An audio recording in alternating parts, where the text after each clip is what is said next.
So here he is. I kind of just scared him, but he's literally just sleeping in his crate. He looks kind of scary right now, but he's just taking a nap while I did the video. Yeah. Good boy. Oh, you're so sweet. You got so many treats today. We gotta show everybody how you like them. Yeah. Okay, here we go. Hi everybody, welcome back. And Archie already wants to say hi. He's sitting so nicely. He's so cute. Licking my hand completely. That's disgusting. Please stop. I wish you could see this. It's so cute. Okay, come here. Oh, sorry, he weighs more than I thought he would. Hi. Hi, people. Okay, that's my ear. Okay. Alright, you go be you. Hi everybody! So today I had the day off and I went out and ended up going to a pet store, which is really bad for me because I love shopping, especially for Archie.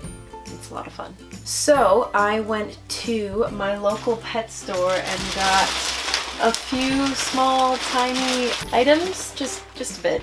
So we'll start with this. Brushes. So I have recently noticed Archie starting to shed. He is 16 weeks at the moment. And yeah, so he's started to shed a little bit recently. They don't really need a good brushing until they're older and they start shedding quite a bit more, but I do want to get him slowly used to the process of brushing. I just find that if I get him used to it now, he's not going to be scared of the brushes when he gets older, because one of my old dogs just absolutely just like got teeth out when you brought out a brush. She would just freak out and would just so I do want to be able to groom Archie on my own. I'm gonna be going along on the process of learning how to like trim his little feet and everything, not his actual feet. Point being, I want him to start getting used to brushing. So these are some things I already had. So I have this old kind of like slicker brush from a while ago. I don't know if you can kind of see what it looks like there. So I have gotten him used to this one a little bit, just a few like brushes along his back when he was younger, just to see how he took to it, and he was fine. I praised with so many treats and he was like, yeah, okay, this is a great experience. This is something I'm not using on him now. This is basically a knockoff Furminator. It's called the Fur Buster. Furminators are a very, very, very good de-shedding tool, and they look like this. So as you can see, it has like this blade on the top. You can actually pull out and like replace the blades, and it kind of acts as like a brush and a de-shedding tool, but also thins out your dog's fur so he has less to shed, essentially. I know from an awful experience of using it on my own hair that this does trim the hair down a little bit, so you don't want to use this often because it actually cuts your dog's hair. I'm not using this on Archie yet because I love his puppy coat and I have no problem with it, and his shedding is like absolutely nothing, so it's not even a problem yet, and I'm not gonna put this on him just yet. But what I did do today is I went to the pet store and I kind of just tried out a lot of the brushes on his fur because I've never had a dog with a coat like his. So I kind of tried out, they had a brush, I'll grab an example. So when I went to the pet store, they had these brushes that seemed like fairly common. So they had like, my brush is really gross, but they had like a bristle brush like this, and I ran that through his coat and it like barely did anything. It almost just glided across it, like no fur came out, and it didn't seem to do anything to his coat.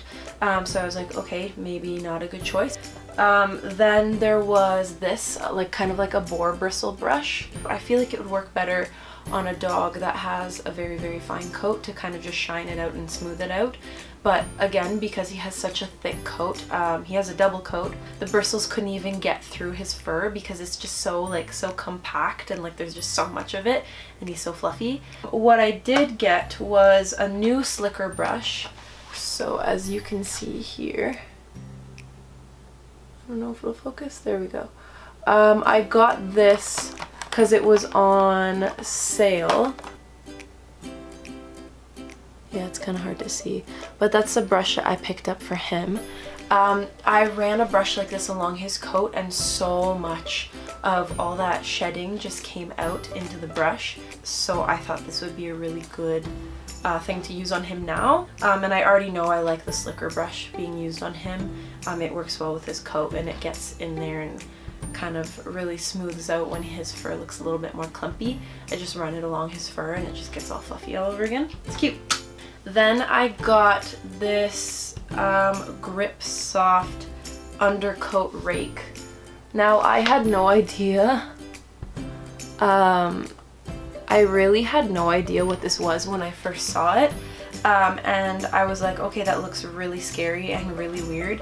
And then when I tried a bunch of brushes on him in the store, I ran this along his fur, and it got right into that undercoat and pulled out so much that was underneath. And it looks great. As you can kind of see here, it has the 2 layers. There's one on the top that's a bit longer and one on the bottom. It's a bit shorter. And yeah, it looks pretty decent. I didn't go all out. The brushes weren't too pricey. So yeah, basically these are the 2 staples that I'm going to be using, the slicker brush and the undercoat rake. I also got some of this nail safe styptic powder. I think that's how you pronounce it. It says for dogs, cats, and ferrets, controls bleeding due to nail clipping or minor cuts. Here we have that. So this is something that's really useful. I've been recommended to pick this up because if you do clip your own dog's nails and you clip just a touch too far and they start bleeding, you really want to stop that as soon as possible by like applying pressure. This powder stops the bleeding when you're doing those clippings and that incident happens, so you can literally just dip their nail into the powder and it'll kind of, I don't know how it works exactly, I think it just absorbs and kind of acts as like a little block to stop the bleeding from coming out. This is just as an in case. Next up, I picked up a little treat bag pouch thing here. I don't know if you could see that.